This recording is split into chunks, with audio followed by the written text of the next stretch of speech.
Bom dia, boa tarde, boa noite, sei lá. Eu sou o Pedro Braz e eu vou fazer a análise de pós-mortem do jogo Trine, da empresa da Frostbite. E vamos começar. O Trine é um jogo de 2009, é o primeiro jogo da Frostbite para consoles, pro PS4 e jogo para PC também. Um jogo de plataforma inspirado em contos de fada com física realista, oferecendo 3 personagens para o jogador, um mago, um cavaleiro e uma arqueira, que tem habilidades diferentes, e a proposta dele é que você use esses 3 personagens de uma forma cooperativa para resolver os diversos puzzles que você vai encontrar durante o jogo. É um jogo também bastante focado em história e na parte visual. Então ele é simples, mas tem consistência.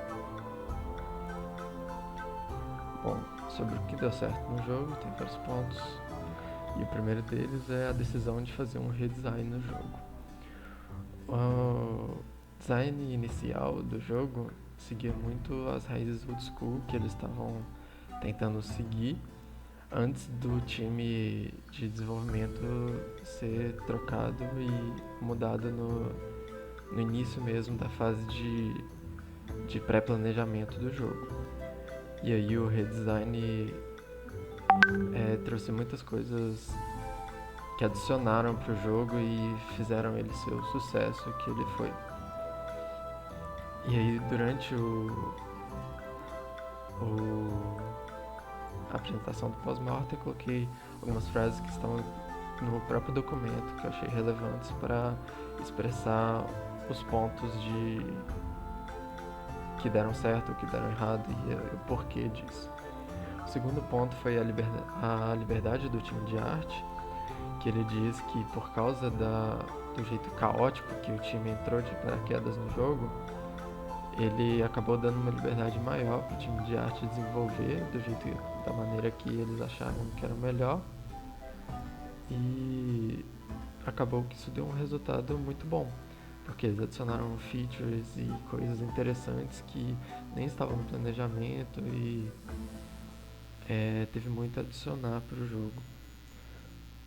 Além do resultado visual muito bom que o jogo teve no final. Um outro ponto positivo foi tentar produzir um jogo para console, né? A Frostbite já tinha produzido 2 jogos, o Shadowgrounds e o Shadowgrounds Survival, e não tinham tentado fazer nenhum jogo para console, apenas para PC. Com o Trine eles tentaram buildar e fazer uma campanha de marketing para fazer o jogo ir para o console também e aproveitar o sucesso que os consoles estavam fazendo na época. Isso também foi um ponto que deu certo, mas mais pra frente a gente vai ver que foi um ponto que deu errado.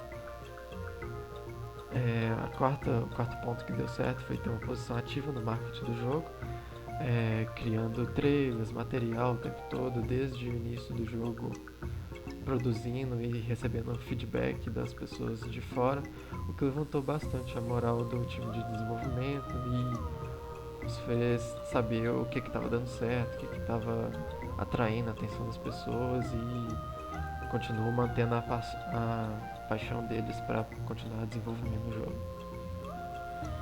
O quinto ponto que deu certo foi a atmosfera do jogo, que também tem muito a ver com a parte do redesign, que com a mudança dos personagens e esse ponto principal que eles definiram no início de querer fazer um conto de fadas mesmo, com histórias vibrantes, simples, mas bem executada. E quando eles conseguiram ajustar a atmosfera de uma parte do jogo, isso serviu de régua, de guia para poder ajustar a atmosfera do jogo inteiro. Ele dá o exemplo do personagem que é um cavaleiro, esse personagem aqui, que antes era um personagem muito comum, um cavaleiro muito genérico, e depois desse redesign mais expressivo ajudou muito eles a definir para onde o jogo iria em questão de arte, até mesmo de mecânicas. Bom, a parte que deu errado, primeiramente o design, o prazo e o orçamento. O desenvolvimento desse jogo foi um total caos.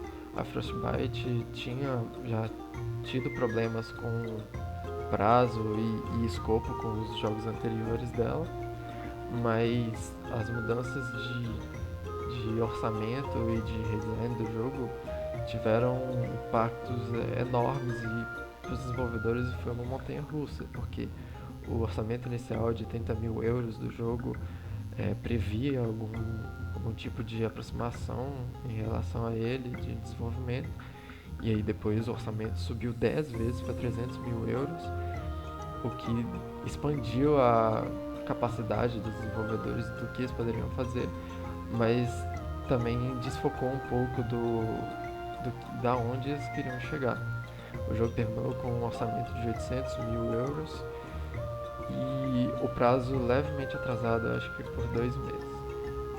O segundo, os pontos são muito interligados, então o segundo ponto foi de escopo e de design de produção, que eles queriam fazer coisas que não ia dar tempo de fazer, é muito irreal, muito imaginário e várias coisas tiveram que ser cortadas.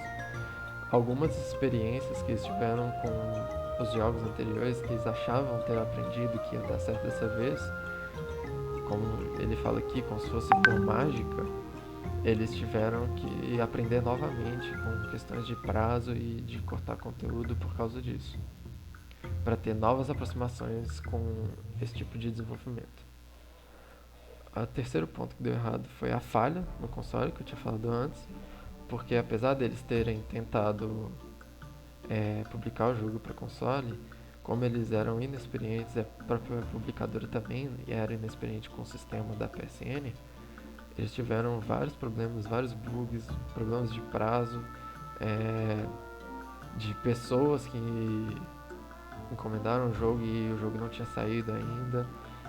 E foi uma experiência cheia de erros para eles, por causa da falta de planejamento para esse tipo de coisa.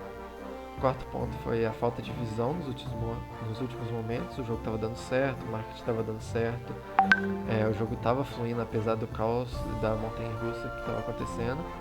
E no último level, quando eles tentaram fazer uma experiência diferente para o jogador, um level mais rápido, diferente do level mais pensativo de tudo que já tinha visto no jogo, para testar o player, isso deu muito errado, foi recebido com um feedback muito negativo, o que é um ponto interessante a discutir, a falta de foco e de entendimento do seu próprio jogo.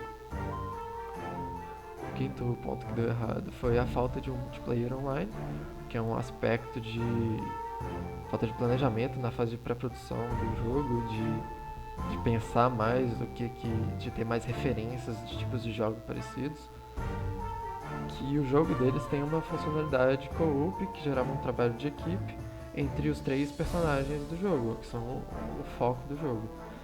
Mas ultimamente os jogos têm tido muito, principalmente no console, para você não ter que se deslocar para jogar o co-op local, que é o co-op que o jogo tem, você poder jogar com seu amigo na casa deles, ele tem um jogo, você também, e vocês conseguirem se conectar juntos. O que foi uma falta muito grande para esse jogo, por causa que um dos principais pontos dele é o co-op.